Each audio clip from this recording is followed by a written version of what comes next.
کہ یا الہی مدینہ دکھا دیجیے گا، الہی مدینہ دکھا دیجیے گا، الہی مدینہ دکھا دیجیے۔ گزارش کر رہا ہوں اس وقت میدان خطابت کے شہ سوار فلک خطابت کے روشن ستارے، عظیم المرتبت رفیع الشان مفکر قوم ملت حضرت مولانا مفتی عبدالرحمن صاحب قاسمی جانکی نگر سے تشریف لائے ہیں۔ میں اس وقت ان سے گزارش کر رہا ہوں کہ آپ تشریف لائیں اور اپنے نورانی و عرفانی خطاب سے تمامی سامعین کو محظوظ فرمائیں۔ حکومت پر نہیں اللہ پر ایمان رکھتے ہیں، حکومت پر نہیں اللہ پر ایمان رکھتے ہیں، نبی والے زمانے میں الگ پہچان رکھتے ہیں، قیامت تک انہیں گمراہ کوئی کر نہیں سکتا جو اپنی رہبری کے واسطے قرآن رکھتے ہیں۔ الحمدللہ رب العالمین والعاقبۃ للمتقین والصلاة والسلام علی رسول الکریم۔ وقال اللہ تبارک وتعالی فی القرآن المجید اعوذ باللہ من الشیطان الرجیم بسم اللہ الرحمن الرحیم الذین آتیناہم الکتاب یتلونہ حق تلاوتہ۔ وقال اللہ تبارک وتعالی فی مقام آخر الرحمن علم القرآن خلق الإنسان۔ وقال النبي صلى الله عليه وسلم خيركم من تعلم القرآن وعلمه۔ وقال النبي صلى الله عليه وسلم في خبر واحد لا حسد إلا اثنين رجل آتاه الله قرآنا يتلونه آناء الليل وآناء النهار، ورجل آتاه الله مالا ينفق ماله آناء الليل وآناء النهار، أو كما قال عليه الصلاة والسلام۔ میرے معزز عزیز ساتھیوں، آپ سبھی حضرات نے قرآن کے متعلق بہت سی تفصیلیں سن لی ہیں۔ قرآن عظیم وہ کتاب ہے میرے عزیز میرے دوستو جس کو اللہ رب العزت نے حضور اکرم صلی اللہ علیہ وسلم پہ اتارا۔ آپ حضرات کو معلوم ہے جتنے بھی انبیاء کرام اس دنیا کے اندر تشریف لائے سب کو اللہ رب العزت نے معجزات عطا فرمائے۔ جیسے کہ قرآن کریم کے اندر حضرت موسیٰ علی نبینا علیہ السلام کے بارے میں فرمایا وَمَا تِلْكَ بِيَمِينِكَ يَا موسیٰ، اے موسیٰ علیہ السلام آپ کے ہاتھ میں کیا ہے؟ قَالَ هِيَ عَصَايَ أَتَوَكَّأُ عَلَيْهَا، یہ فرمایا کہ میرے ہاتھ میں ایک لاٹھی ہے میں اسے ٹیک لگاتا ہوں، وَأَهُشُّ بِهَا، اور اس کے ذریعے سے اپنی بکریوں کے لیے پتے جھاڑتا ہوں، وَمَآرِبُ أُخْرَى، اس کے علاوہ اور بہت سے کام ہیں۔ اللہ رب العزت نے ارشاد فرمایا کہ جو آپ کے ہاتھ میں لاٹھی ہے اس کو چھوڑ دو۔ جیسے ہی حضرت موسیٰ علیہ السلام نے اس لاٹھی کو چھوڑا تو وہ چلتا ہوا اژدہا بن گیا۔ حضرت موسیٰ علیہ السلام اپنے دل کے اندر ڈر گئے۔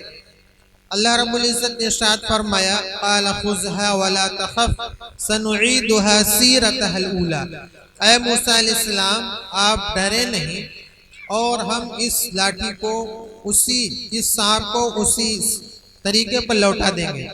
جیسے ہی موسیٰ علیہ السلام نے اس سانپ کو پکڑا فوراً وہ ایک لاٹھی بن گیا۔ تو میرے عزیز میرے دوستو یہ معجزہ اللہ رب العزت نے حضرت موسیٰ علیہ السلام کو عطا فرمایا تھا۔ ایسے ہی حضرت عیسیٰ علیہ نبینا علیہ السلام کو معجزہ عطا فرمایا تھا۔ یہ معجزہ عطا فرمایا تھا کہ حضرت عیسیٰ علیہ السلام اگر کوئی مادر ذات نابینا ہوتا تھا، پیدائشی نابینا ہوتا تھا، اس کے آنکھوں کے اوپر ہاتھ پھیرتے تھے تو وہ جو ہے بچہ آنکھوں والا ہو جاتا۔ ایسے ہی حضرت داؤد علیہ السلام کو اللہ رب العزت نے معجزہ عطا فرمایا تھا وَأَلَنَّا لَهُ الْحَدِيدِ، کہ لوہے کو ان کے لیے موم کر دیا تھا، اس کے ذریعے سے وہ زرہ بنایا کرتے تھے۔ تو جتنے انبیاء کرام کو اللہ رب العزت نے معجزہ دیا تھا، جب تک وہ دنیا میں رہے وہ معجزہ باقی رہا، اور جب وہ دنیا سے تشریف لے گئے تو معجزہ بھی ان کے ساتھ چلا گیا۔ مگر قربان جائیے حضرت مدنی کریم صلی اللہ علیہ وسلم کے اوپر کہ جن کو معجزہ دیا گیا تھا، آج سے تقریباً 1400 سال سے زائد عرصہ ہو گیا، وہ جیسے معجزہ دیا گیا تھا وہ معجزہ قرآن کریم کا آج ہمارے پاس موجود ہے۔ بسم اللہ الرحمن الرحیم سے لے کر سورہ ناس تک ایک لفظ کے اندر، ایک سکنات کے اندر، اس کے اندر کمی نہیں آئی، یہ معجزہ ہے۔ اور یہ بھی معجزہ ہی ہے کہ حافظ محمد زید نے اس قرآن کریم کو اپنے سینے میں محفوظ فرما لیا۔ دنیا کی کوئی کتاب آدمی اس کو اپنے سینے میں نہیں محفوظ کر سکتا، ایک صرف واحد کتاب اللہ رب العزت کی مقدس کتاب قرآن کریم ہے، جس کو انسان اپنے سینے میں اگر سچی طلب کے ساتھ محفوظ کرنا چاہے تو محفوظ کر سکتا ہے۔ اللہ رب العزت نے ارشاد فرمایا وَلَقَدْ يَسَّرْنَا الْقُرْآنَ لِلذِّكْرِ فَهَلْ مِن مُدَّكِرٍ کہ ہم نے قرآن کریم کو یاد کرنے کے لیے آسان کر دیا۔ علماء کرام نے لکھا کہ اس آیت کے اندر اللہ رب العزت نے یہ نہیں فرمایا کہ ہم نے بچوں کے لیے آسان کیا، جوانوں کے لیے آسان کیا۔ ایک عربی کا قاعدہ ہے المطلق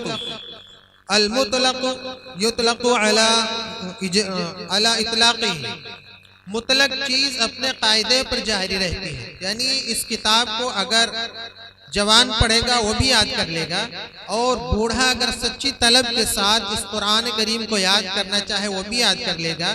سب کے لیے اللہ رب العزت نے آسان کر دیا۔